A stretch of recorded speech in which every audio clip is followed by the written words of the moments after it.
महाशिवरात्रि व्रत फाल्गुन मास के कृष्ण पक्ष की चतुर्दशी तिथि को किया जाता है। इस व्रत को अर्धरात्रि व्यापिनी चतुर्दशी तिथि में करना चाहिए, चाहे वो तिथि पूर्वा हो चाहे परा हो, अर्थात चाहे त्रयोदशी से युक्त हो या अमावस्या से युक्त हो। नारद संहिता के अनुसार जिस दिन फाल्गुन कृष्ण चतुर्दशी तिथि आधी रात के योग वाली हो, उस दिन जो शिवरात्रि व्रत करता है वह अनंत फल को प्राप्त करता है। इस संबंध में 3 पक्ष हैं। चतुर्दशी को प्रदोष व्यापिनी, निशिथ यानी कि अर्धरात्रि व्यापिनी और उभय व्यापिनी। व्रतराज, निर्णय सिंधु और धर्म सिंधु आदि ग्रंथों के अनुसार निशिथ व्यापिनी चतुर्दशी तिथि को ही ग्रहण करना चाहिए। अतः चतुर्दशी तिथि का निशिथ व्यापिनी होना ही मुख्य है, परंतु इसके अभाव में प्रदोष व्यापिनी के ग्राह्य होने से यह पक्ष गौण है। इस कारण पूर्वा या परा दोनों में जो भी हो, निशिथ व्यापिनी चतुर्दशी हो उसी में व्रत करना चाहिए। ज्योतिष शास्त्र के अनुसार प्रतिपदा आदि 16 तिथियों के अग्नि आदि देवता स्वामी होते हैं।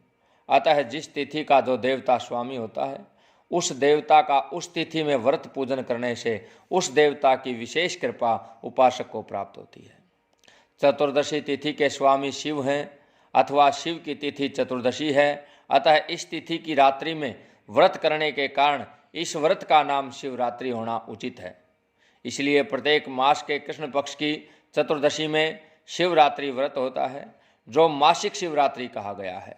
शिव भक्त प्रत्येक कृष्ण चतुर्दशी का व्रत करते हैं, परंतु फाल्गुन कृष्ण चतुर्दशी को अर्धरात्रि में शिवलिंग तयोद्भूत कोटि सूर्य समप्रभ ईशान संहिता के इस वचन के अनुसार ज्योतिर्लिंग का प्रादुर्भाव होने से यह पर्व महाशिवरात्रि के नाम से विख्यात है। इस व्रत को ब्राह्मण, क्षत्रिय, वैश्य, शूद्र, स्त्री, पुरुष, बाल, युवा, वृद्ध सभी कर सकते हैं।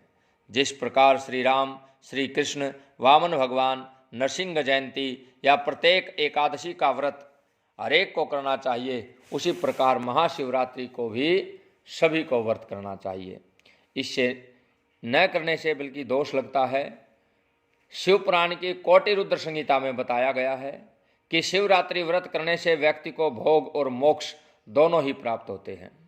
ब्रह्मा, विष्णु और पार्वती जी के पूछने पर भगवान सदाशिव ने बताया कि शिवरात्रि व्रत करने से महान पुण्य की प्राप्ति होती है, मोक्षार्थी को मोक्ष मिलता है और चारों व्रतों का नियम पूर्वक पालन करना चाहिए। भगवान शिव की पूजा, रुद्र मंत्रों का जप, शिव मंदिर में उपवास और काशी में देह त्याग।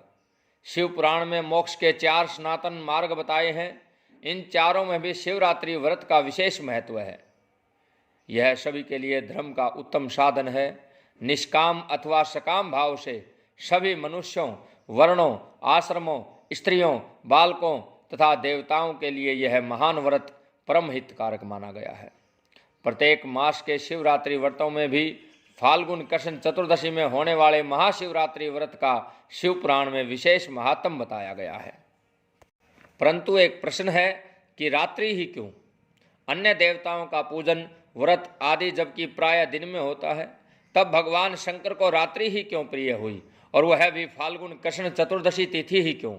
इस जिज्ञासा का समाधान विद्वानों ने बताया कि भगवान शंकर संहार शक्ति और तमोगुण के अधिष्ठाता हैं।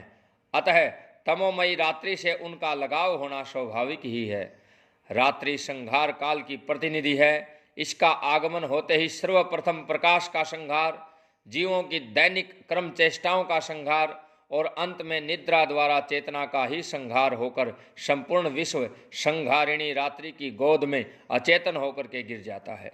ऐसी दशा में प्राकृतिक दृष्टि से शिव का रात्रि प्रिय होना सहज हृदयंगम है। यही कारण है कि भगवान शंकर की आराधना न केवल इस रात्रि में ही बल्कि सदैव प्रदोष के समय ही की जाती है। शिवरात्रि का कृष्ण पक्ष में होना भी साभिप्राय ही है। शुक्ल पक्ष में चंद्रमा पूर्ण होता है, कृष्ण पक्ष में चंद्रमा क्षीण होता है।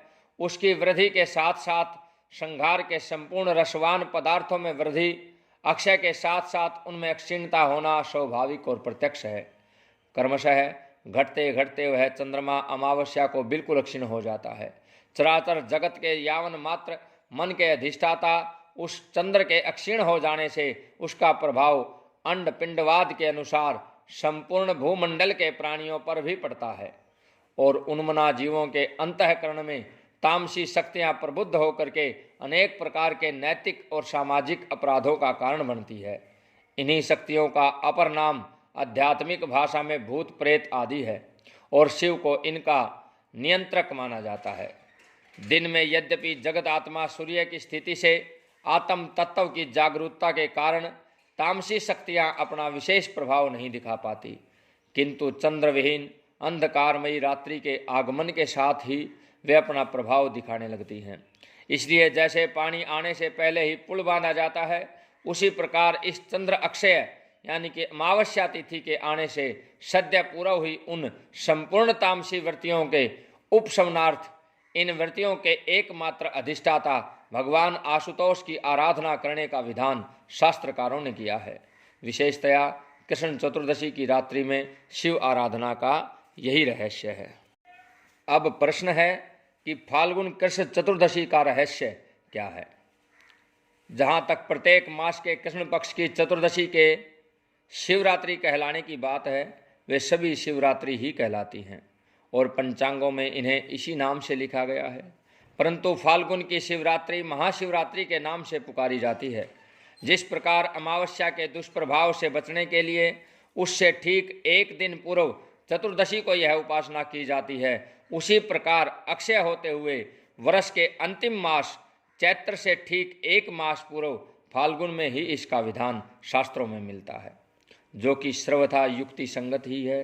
साथ ही रुद्रों के एकादश संख्या होने के कारण भी इस पर्व का 11वें मास यानी कि फाल्गुन में संपन्न होना इस व्रत उत्सव के रहस्य पर प्रकाश डालता है।